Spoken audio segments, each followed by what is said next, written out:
Welcome back to another edition of the Educational AD Podcast, this time featuring the FIAAA Insider.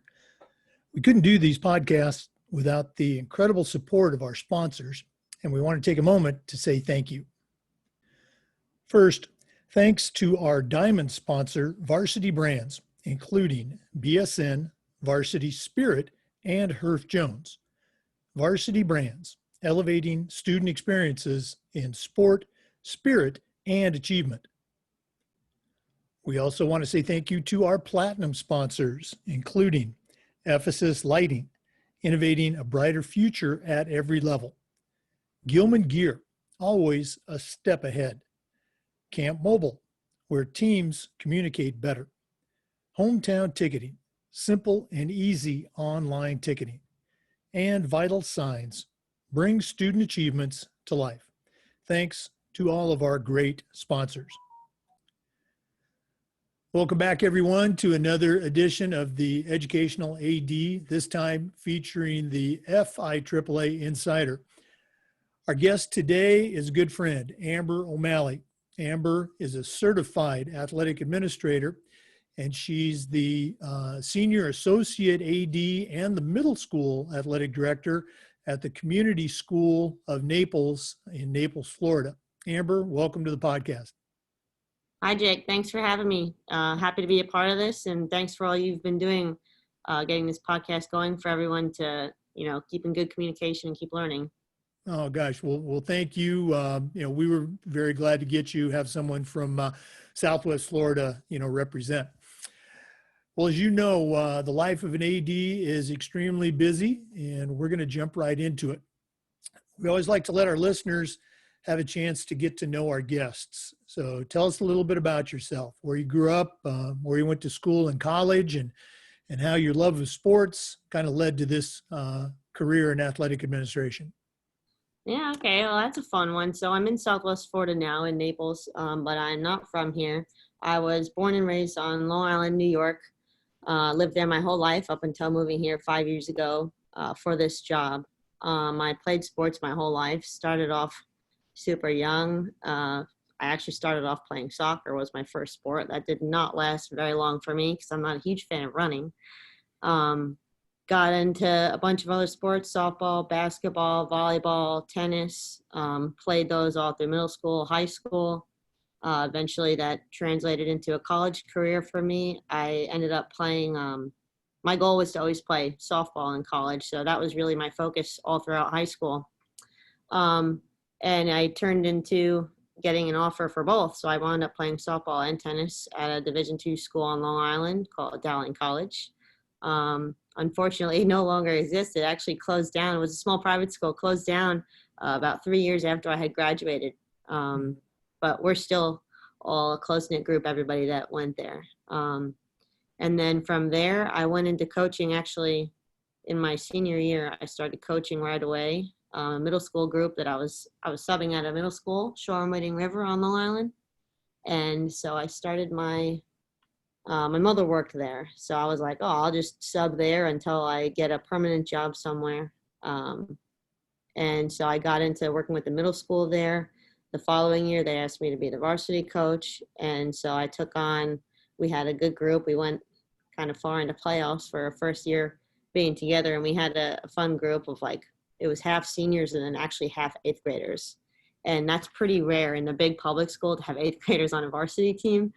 But we did it and we went far and it was a great group. And so from there, after that year, I was looking to move down to Southwest Florida at the time. And so I threw my resume out here into Collier County. I put it out to the county ad center, kind of just felt like I was dropping my resume out of an airplane to see who would pick me up and take me. And one day I was at work, I was subbing, and I got an email from retired Colonel Bart Weiss asking me to come down and talk about working in the athletics department here. And I remember running to the office and showing my mom. I was like, Mom, look, I just got this email from a school in Florida that wants to hire me in the athletic department. How cool is that? At the time, I was looking to get a job in special ed. And so to get an opportunity like that was pretty shocking for me and for my family. I was 22, and moving away was not really something that I thought I would do, but I was looking into it, and so I did. I took it from there, and I made the jump, and I have never looked back. Well, besides the obvious of, wanting to, live in, sunny Florida, how did that become a target for you as far as a career? You mentioned you wanted to move down to Florida. Funny story. Somebody I was with at the time, I was engaged at the time, and he was moving down here, coaching baseball, and so I just was trying to make that work, and so that didn't work, but my job did. So the good thing stayed out of it. Hey, well, again, we all have those twists and turns that make up our career. Um, I'm always curious. In our profession, we talk about the importance of leadership and mentorship. And I'm curious, who are some of your mentors growing up? Either teachers and coaches, or even people that you've worked with or worked for. Whose voice do you still hear when you're talking to your kids or your coaches each day?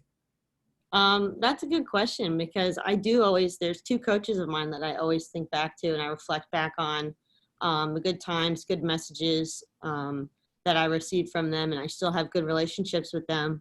My one travel ball coach, Ken Pasante, I remember I was 13 years old and I was trying out for a new travel ball team on Long Island, and I was just recovering from a broken leg. So actually my leg was in a soft cast, and I was trying out for this softball team. And the coach originally was like, is she, like, asking my dad, is she going to be good to play? And I'm like, yeah, I'm good to play. And so from then on, I guess he kind of just took a liking to me, and I wound up playing for him up until even after in college. We played in summer ball leagues for him. So from the time I was 13 until I was about 21, I was in his league, and that was he's still like family to us. We still reach out and talk all the time and message and talk about the good old days. We would travel all the time. And then another mentor was also my college coach, Coach Deb. She's just, the relationships that she would build with her players is just something that I've always admired, and that's something that I always want to, I want to pass that on to my kids when I coach them too, that I want them to know, just like she always did. I'm always there for them, not just on the field. I could, that's part of it, but it's more about the rest of life, their health, their performance in school, their family, their relationships that they're in, and, the person they become after they leave me. Thanks for sharing that. I think it's important that we, recognize and remember those people that, had an impact on our careers. I first met you at one of the national conferences a few years back, and you were talking with some other ADs from Florida.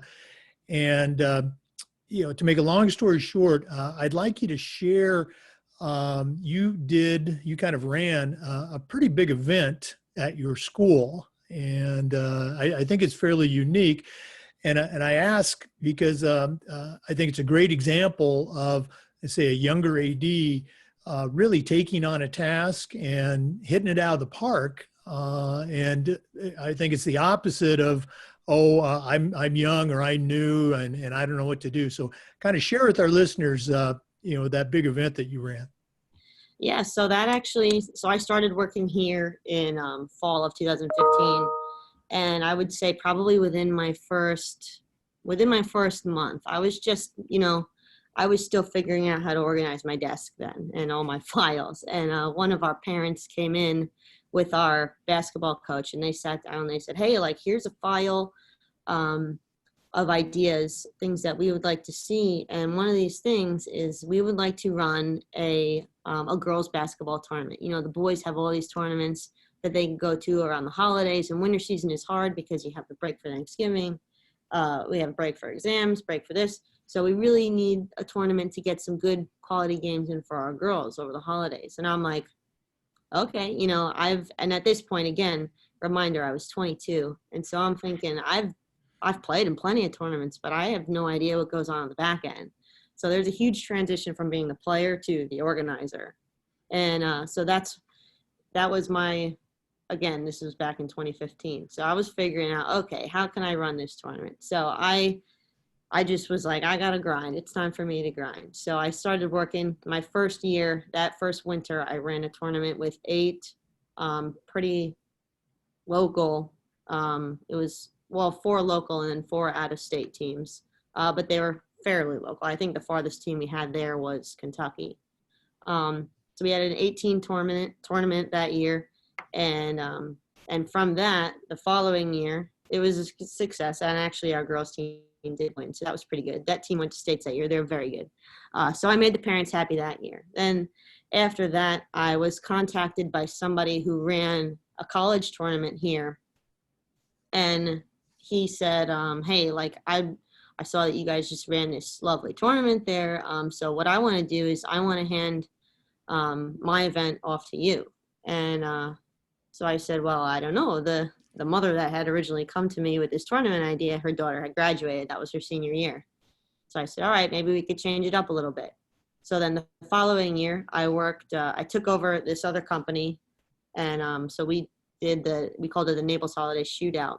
And so from that one, we did 16 teams. And we had from 10 different states. And actually, we had 2 teams from Canada. And we partnered with a man over at ESPN, and he helped get like the state rankings for the players and the teams and stuff all across the nation. So that was pretty helpful. We had sponsors. We live streamed. That was actually the year we were the first team or first school in South Florida to get the pick slot unit. So we got that installed for this so we could live stream for all our teams across the country. They could watch it back home. And so that was another great piece to this tournament, was that we were able to do that for them. So we had all these high schools here from all across the country, ran that. We did that for 2 years. And then after that, another company called Basketball Destinations, the guy, Craig Stevens, he said, I've been seeing what you're doing. And now I want to do all that stuff that you're doing, but I want to do it. And I'm like, okay, well then I'll step aside and you can run. So he's used to running tournaments, and he runs them for college teams now. So he's been doing that the last 2 years. He runs Division III tournaments at our school, and also helps supply him with workers and stuff. And he uses our campus. We've got a college-like campus here that the kids, they show up on campus and they're still like, wow. So they like coming here. And then this coming winter, we're actually doing a Division I tournament over the holiday break. So it's just opened lots of doors for us to host. We're one of the only college-sized basketball courts in South Florida at a high school. So that definitely does keep lots of doors open for us, and we keep on letting people in them. So it's working out well for us. No, I remember when you were first telling me about it, I'm just going, wow, this is incredible.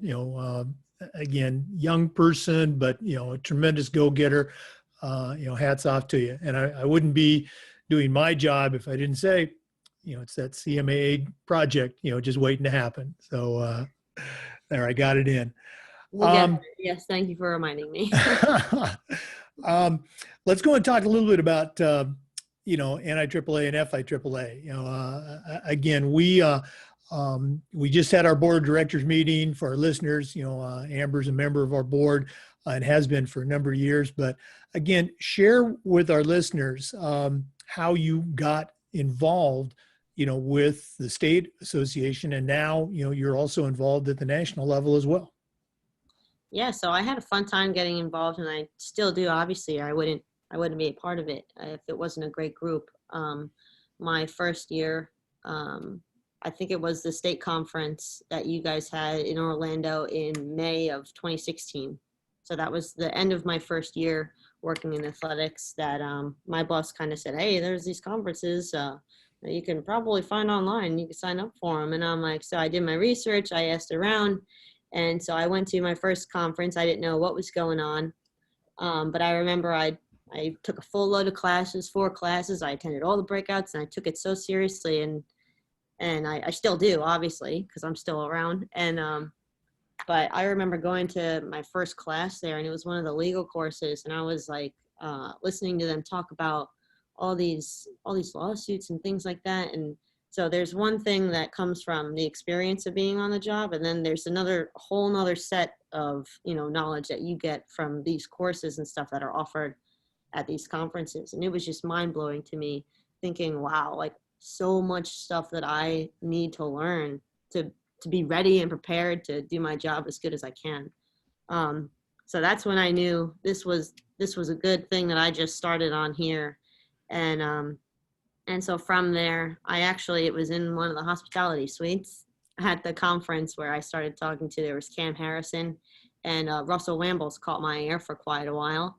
If you know him, he could do that. And so we talked for a couple hours, and by the end of it, he was telling everybody, we got to get her, we got to keep her around, we got to get her on a board somewhere. She's young, she's ambitious, and she'll do whatever is needed, essentially, which is not wrong. So from there, I think it was the next year that there was an opening for the district director in my area, and my name was put in to fill in for it. So I filled in for the District 13 director. And then once my time was up for that, then I was brought on as the at-large for special events. And so at the conferences, now I'm running the cornhole tournament and stuff, which is just fun stuff for the people to enjoy, when there's a little bit of downtime at the conferences, because they are super busy and you're running around all the time from 7:30 in the morning to 7:30 at night, attending classes, breakout sessions, and everything. So it's good to get, something else in there to kind of relax a little bit. So that's kind of what I do now. And I remember also at my first conference, I had a little conversation with Jerry Kelly before that breakfast on Monday morning before everybody leaves. And I remember her telling me, she was like, you really do got to hang around, and you got to be a part of this group as much as you can, and you got to get involved, and you need to do this. And she was like, you could be me. And she probably doesn't even remember talking to me that day, but I'll always remember her saying, like, you could be me. And I was like, wow, I could be her. So it's good to just, I was so young and new and fresh. I was looking up to everybody that I met. Everybody was a role model to me then. Well, and again, I remember that first time I met you. It was that enthusiasm, that desire to learn, to get involved, and you have. And again, I think Amber's selling herself a little bit short. She started assisting on that special events committee. Now she's running it. She's the chair, and she's doing a great job for our organization. Okay. Let's go and talk about COVID. It certainly had its impact across the country and here in our own state in Florida. And we've seen a variety of responses. Some states have opened business as usual. Some have, canceled sports or moved the seasons around. And even in our own state, we have schools that are just now, and for our listeners, we're recording this on September 24th. We have schools that are just now getting back on campus. So we know the response is a little bit different. So Amber, my question is, what's happening right now in Southwest Florida? What's happening at Community School of Naples as far as return to school as well as return to play? So our reopening has been running pretty smooth, I have to say. We haven't had any issues or any cases, no breakouts. And I will say that our board was nervous at first with reopening. We had the option to go full online, but we wanted to give the people what they wanted, and so it was our job as a school to figure out how to do that safely. And they've done a wonderful job. We've got a whole board of directors with doctors on the board, and the doctors that we have been amazing with, making sure that we're not only being safe, but feeling safe. So we have lots of stuff in place here. Masks are to be worn at all times, indoors and outdoors. We have an outdoor campus here, so it's not a traditional, we don't have hallways, there's no bells.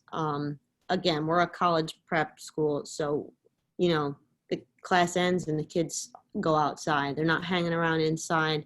When they go from class to class, they still have to have their mask on outside. We have a dining hall here, and everybody has to stand 6 feet apart. We have the line from the dining hall wraps all the way around. We have a brand new building, a new science center here.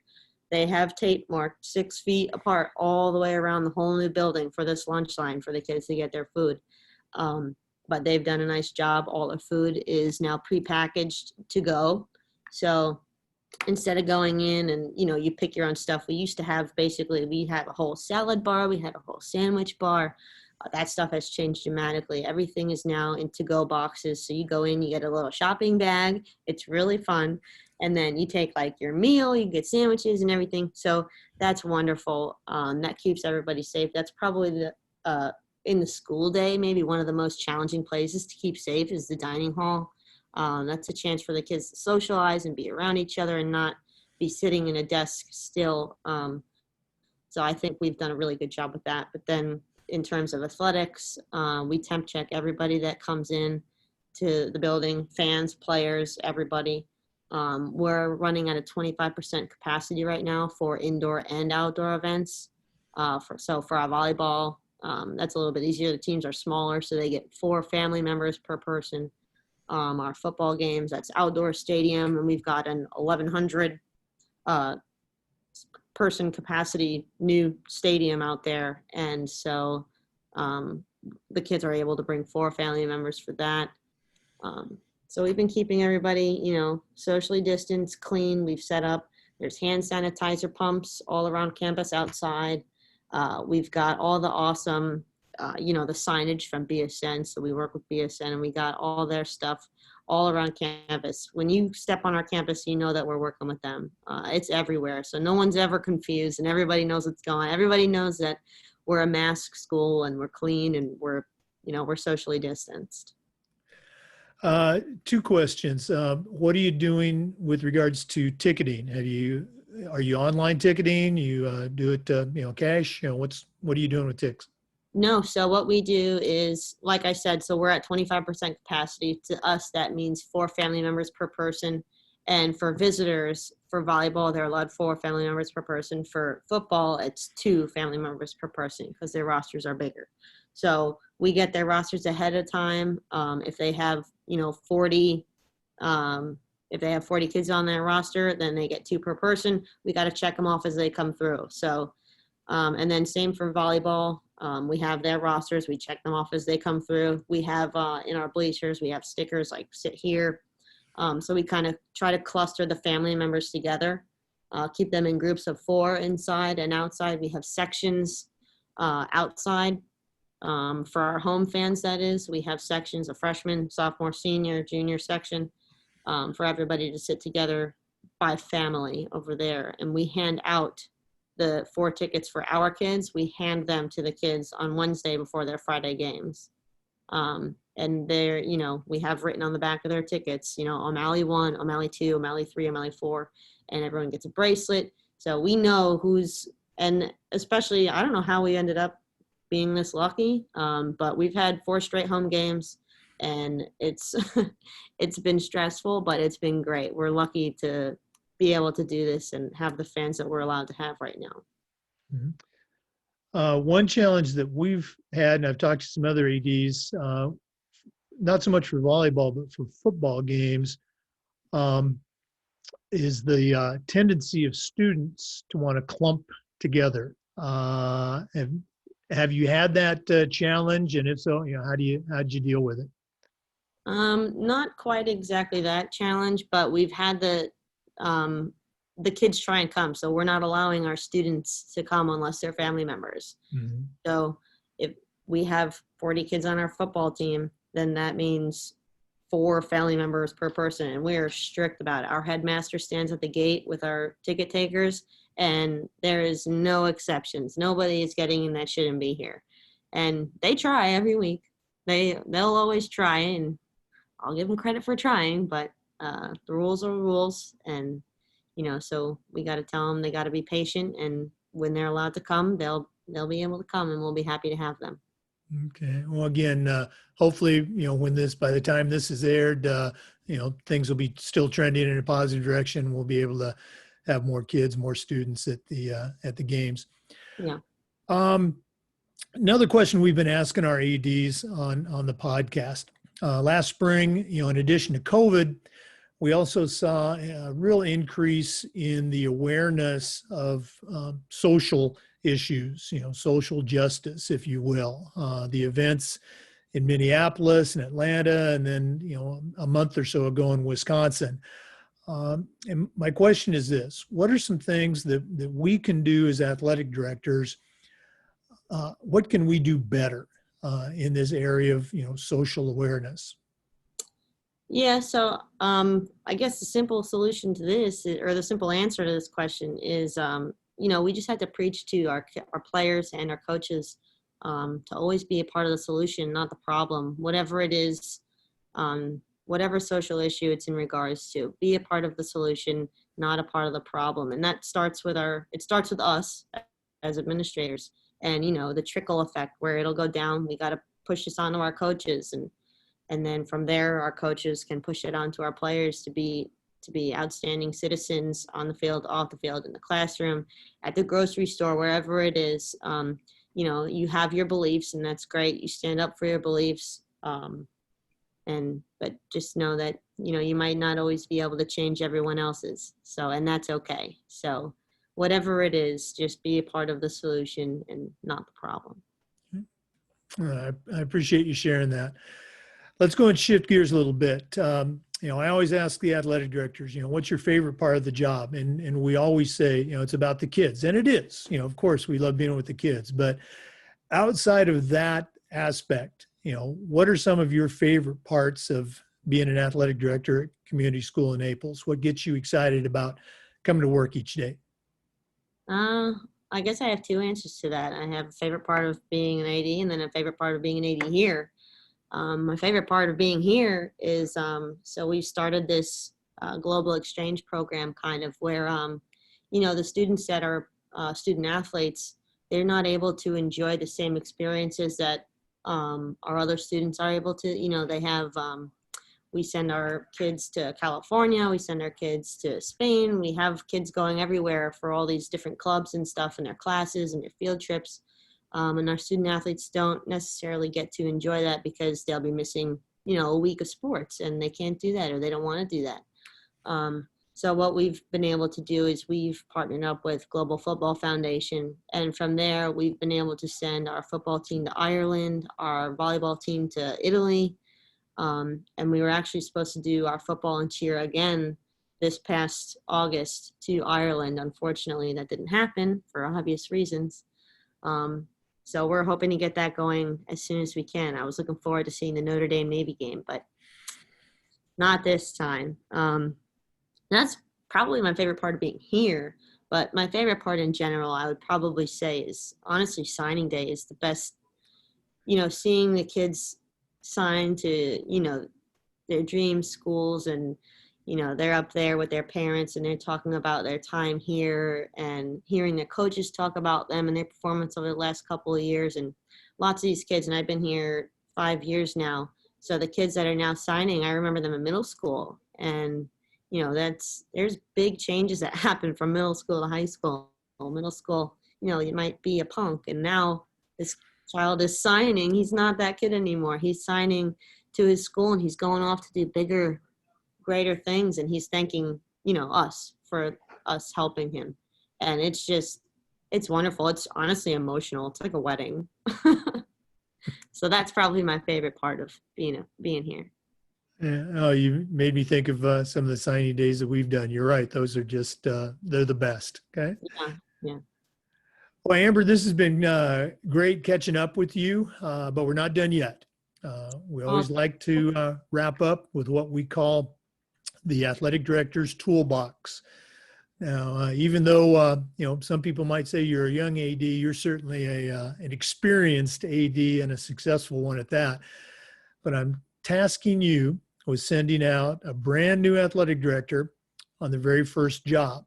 But I'm only going to let you put 3 things in their toolbox. What 3 things are going to go in Amber O'Malley's athletic director toolbox? Probably the first thing that I would say would be to don't be afraid or discouraged by wearing multiple hats.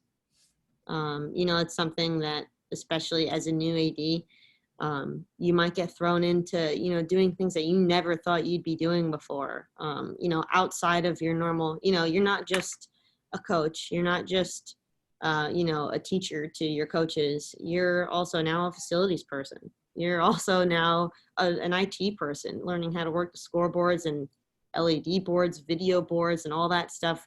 This stuff is all now on your plate, and just don't be afraid to take all those challenges on. And you never know what you might be really good at that you never even thought you would.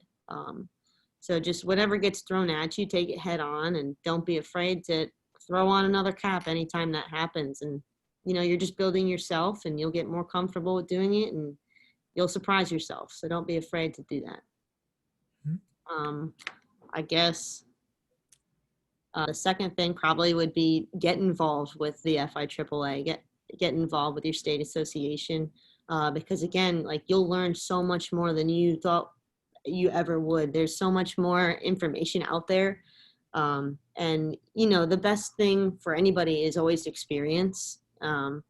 So you grow through experience, but the information and knowledge that you'll get from taking courses and breakout sessions and stuff like that will prepare you for those experiences that you will have.